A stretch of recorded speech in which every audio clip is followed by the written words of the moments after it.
صدق اللہ العظیم. آپ سب کو ISPR ڈائریکٹریٹ میں خوش آمدید. Thank you for being here with us today. آج کی اس پریس کانفرنس کا مقصد 27 فروری کے دن کی مناسبت سے ملک کی مجموعی سیکورٹی صورتحال، رد الفساد کے 3 سال پورے ہونے پر اس کا ایک تقابلی جائزہ، جموں و کشمیر اور لائن آف کنٹرول پر بھارت کی بڑھتی ہوئی اشتعال انگیزی کے متعلق آپ کو آگاہی دینا. ہماری 73 سالہ تاریخ میں پاکستان پر جب بھی مشکل وقت آیا، عوام اور افواج پاکستان نے اس کا بہت بہادری اور جرأت کے ساتھ مقابلہ کیا. آج سے 1 سال قبل فروری 2019 میں پاک بھارت جنگ دستک دے چکی تھی. 14 فروری 2019 کو پلوامہ واقعے کے بعد بھارت نے پاکستان پر بغیر کسی ثبوت اور بنا کسی تحقیق کے بے جا الزامات لگائے، مگر حقیقت یہ ہے کہ سچ صرف ایک بار بولنا پڑتا ہے. پاکستان نے ایک ذمہ دار ریاست کے طور پر ہر قسم کے تعاون اور تحقیق کی آفر کی، لیکن انتہا پسند بھارتی قیادت نے 25 اور 26 فروری کی درمیانی شب ایک ناکام اور بزدلانہ کارروائی کی. ہم الحمدللہ مکمل طور پر تیار تھے اور جو سرپرائز دشمن ہمیں دینا چاہ رہا تھا وہ دشمن خود سرپرائز ہو کے ناکام واپس لوٹ گیا. پاکستان نے جواب میں دن کی روشنی میں نہ صرف دشمن کو بھرپور مؤثر جواب دیا، بلکہ اس کے 2 لڑاکا طیارے بھی مار گرائے اور ان کا ایک پائلٹ ونگ کمانڈر ابھینندن گرفتار ہوا. اسی بوکھلاہٹ کے دوران بھارت نے اپنا ہی ایک ہیلی کاپٹر بھی مار گرایا. 27 فروری کا دن اب ہماری تاریخ میں ایک روشن باب ہے اور اس پر ہر پاکستانی کو بجا طور پر فخر. 1 سال قبل آج کے دن افواج پاکستان نے ایک مرتبہ پھر قوم کی امنگوں پر پورا اتر کے دکھایا. ہم نے نہ صرف وطن کی سرحدوں کا کامیاب دفاع کیا بلکہ دشمن کے عزائم کو بھی خاک میں ملایا.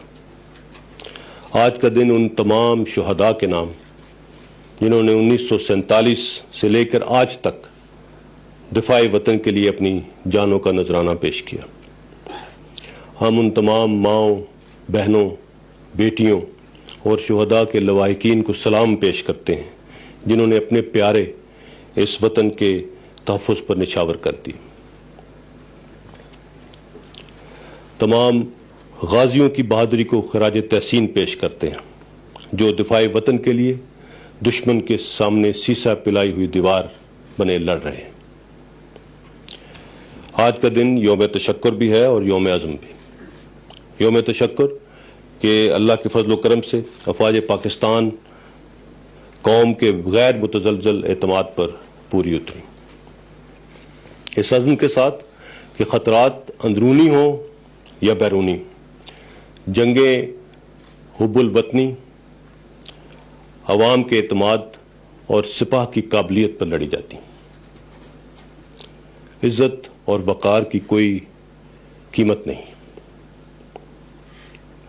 ہم اپنے دشمنوں کی ہر کوورٹ اور اوورٹ سازش سے بخوبی آگاہ ہیں.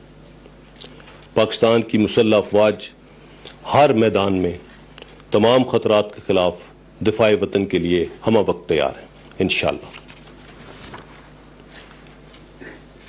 کچھ بات لائن آف کنٹرول کی صورتحال کے بارے میں. جیسا کہ آپ سب کو معلوم ہے، ہماری مشرقی سرحد پر ہمیں بھارت کی طرف سے لگاتار خطرات درپیش ہیں. اپنی بوکھلاہٹ میں اندرونی انتشار سے توجہ ہٹانے کے لیے بھارت جو کھیل کھیل رہا ہے پاکستان کی سول اور ملٹری قیادت اس سے بخوبی آگاہ ہے۔ بھارت کا یہ طرز عمل خطے میں قیام امن کے لیے شدید خطرہ ہے۔ دہشت گردی کے خلاف جاری جنگ میں ہماری کامیابیوں کو سیبوتاج کرنے کے لیے پچھلے چند سالوں میں ایل او سی پر بھارت کی شر انگیزیوں میں بے پناہ اضافہ ہوا۔ رواں سال اب تک 384 سیز فائر وائلیشنز ہو چکی ہیں، جس میں ہمارے 2 معصوم شہری شہید ہوئے ہیں اور 30 افراد زخمی ہو چکے ہیں۔ بھارتی فوج آزاد جموں کشمیر میں ایل او سی پر معصوم اور نہتے اسکول جاتے بچوں کو بھی نشانہ بنانے سے نہیں چوکتی۔ پچھلے 17 سالوں میں سن 2018 میں ایل او سی پر سب سے زیادہ کیجولٹیز ریکارڈ کی گئی، جبکہ 2019 میں ایل او سی پر سب سے زیادہ سیز فائر وائلیشنز ریکارڈ کی گئیں۔ اور ایل او سیز پر وائلیشنز کا یہ گراف بھارت کی جو حالیہ حکومت ہے جب یہ 2014 میں آئی اس کے بعد ایک دم بڑھنا شروع ہوا۔ پاک فوج نے لائن آف کنٹرول پر بڑھتی ہوئی بھارتی جارحیت کا منہ توڑ جواب دیا اور دیتے رہیں گے۔ ہماری بھرپور جوابی کارروائی کی بدولت بھارت کو بھاری جانی اور مالی نقصان بھی اٹھانا پڑا ہے۔ ہم ایک ذمہ دار اور پروفیشنل فورس ہیں۔ جب ہمیں پرووک کیا جاتا ہے تو ہم صرف اور صرف ملٹری اہداف کو نشانہ بناتے ہیں، جبکہ انڈین آرمی نہتے سولینز پر فائر کرتی ہے۔ بھارت کی سول اور ملٹری قیادت کے حالیہ غیر ذمہ دارانہ بیانات اور ملٹری بلڈ اپ کو ہم انتہائی سنجیدگی سے لے رہے ہیں۔ اگر اس خطے میں جنگ چھڑی تو اس کے ان انٹینڈڈ اور انکنٹرولبل کانسیکوینسز ہوں گے، مگر یہ طے ہے کہ ہم ہر قیمت پر اپنی سالمیت اور خود مختاری کے دفاع کے لیے تیار ہیں۔ اب بات کرتے ہیں جموں اور کشمیر کی۔ جموں اور کشمیر بھارت اور پاکستان کے درمیان ایک بین الاقوامی طور پر تسلیم شدہ تنازع ہے، جس کے پرامن حل کے لیے یونائٹڈ نیشنز کی قراردادیں موجود ہیں۔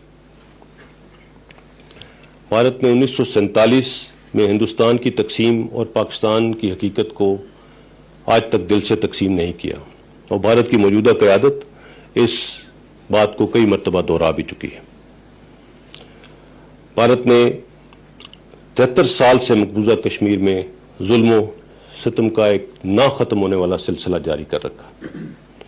5 اگست 2019 کو بھارتی حکومت کے غیر قانونی اور غیر اخلاقی اقدام سے مقبوضہ کشمیر کی پہلے سے ہی ڈسپیوٹڈ حیثیت کو اقوام متحدہ کی قراردادوں اور انسانی حقوق کی خلاف ورزی کرتے ہوئے مزید خراب کر دیا گیا۔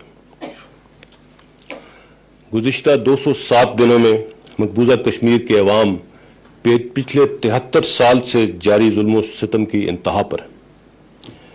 مقبوضہ کشمیر میں زندگی پوری طرح مفلوج ہے اور کشمیریوں کی نسل کشی کی جا رہی ہے۔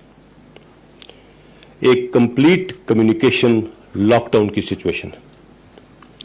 اب یہ مسئلہ پاکستان اور ہندوستان کے درمیان صرف نظریاتی یا جغرافیائی تنازع نہیں رہا، بلکہ ایک عالمی تاریخ میں انسانی حقوق کی پامالی کا ایک سب سے بڑا المیہ بنتا جا رہا ہے۔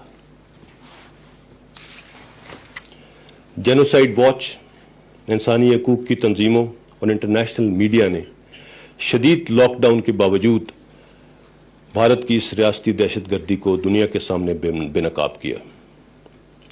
دنیا بھر اور خود بھارت میں اس کے خلاف مظاہرے ہو رہے ہیں۔ ظلم کے خلاف اٹھنے والی آوازوں کو اب دبایا نہیں جا سکتا۔ مسئلہ کشمیر ایک مرتبہ پھر بھرپور بین الاقوامی توجہ کا مرکز بن چکا ہے۔ اقوام متحدہ نے ایک مرتبہ پھر اپنے موقف کا اعادہ کیا ہے کہ مسئلہ کشمیر کا حل سلامتی کونسل کی قراردادوں کے مطابق ہونا چاہیے۔ عالمی طاقتوں اور اہم عالمی سربراہان نے بھارت میں اس ظلم و ستم پر اپنی تشویش کا برملا اظہار کیا۔ اقوام متحدہ کے سیکرٹری جنرل نے بھی مقبوضہ کشمیر میں انسانی حقوق کی پاسداری پر زور دیا ہے، اور ہیومن رائٹس کونسل کی مقبوضہ کشمیر میں جاری ظلم و ستم کے اوپر رپورٹ کو وہاں کے حالات کی صحیح عکاسی قرار دیا ہے۔ مسئلہ کشمیر کا حل نہ صرف ہمارا قومی مفاد ہے بلکہ ہماری قومی سلامتی کا ضامن بھی ہے۔ آزادی کی اس جد و جہد میں ہم کشمیریوں کے ساتھ تھے، ہیں اور ہمیشہ رہیں گے۔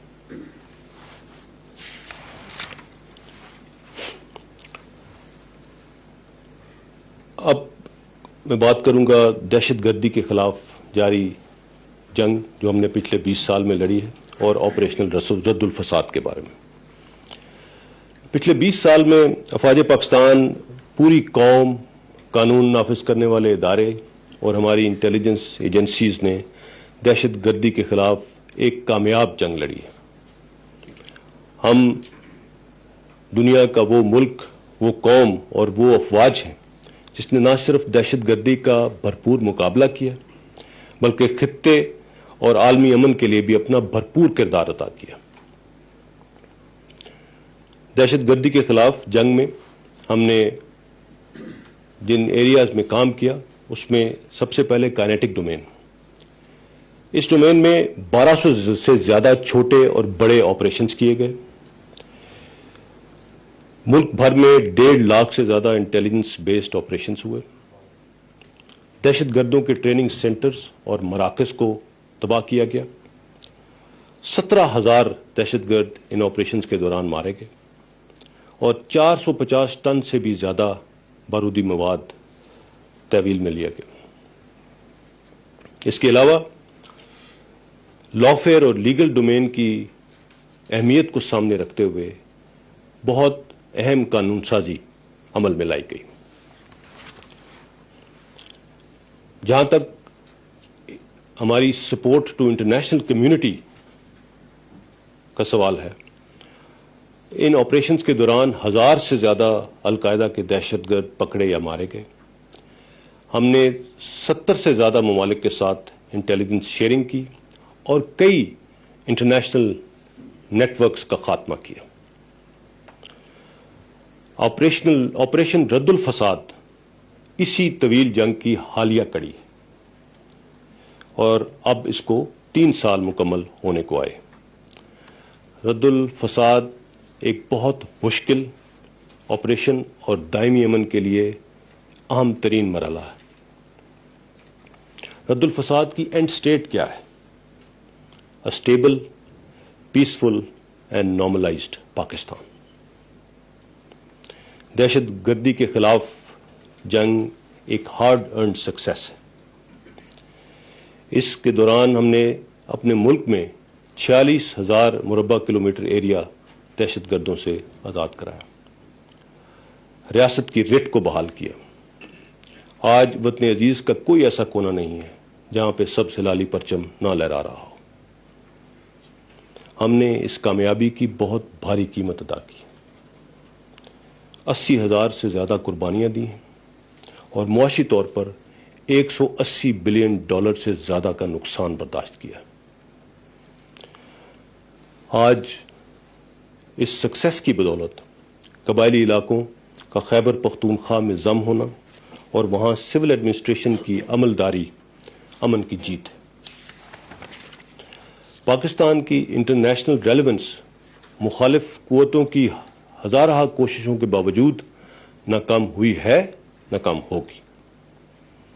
ٹیررزم سے ٹورزم کا سفر انتہائی متاثر کن اور صبر آزما تھا۔ امن کی جانب اس سفر میں پوری قوم اور میڈیا نے دہشت گردوں کے نیریٹو کو شکست دینے میں کلیدی کردار ادا کیا۔ آج پاکستان میں کھیل کے میدان آباد ہیں۔ ایک طرف جہاں ہمارے ہمسایہ ملک میں مسلمان اور دیگر اقلیتیں اپنی بقا کی جنگ لڑ رہی ہیں، وہاں پاکستان میں اقلیتوں کو مکمل مذہبی آزادی اور ترقی کے مواقع حاصل۔ اس کا اعتراف حال ہی میں UN سیکرٹری جنرل نے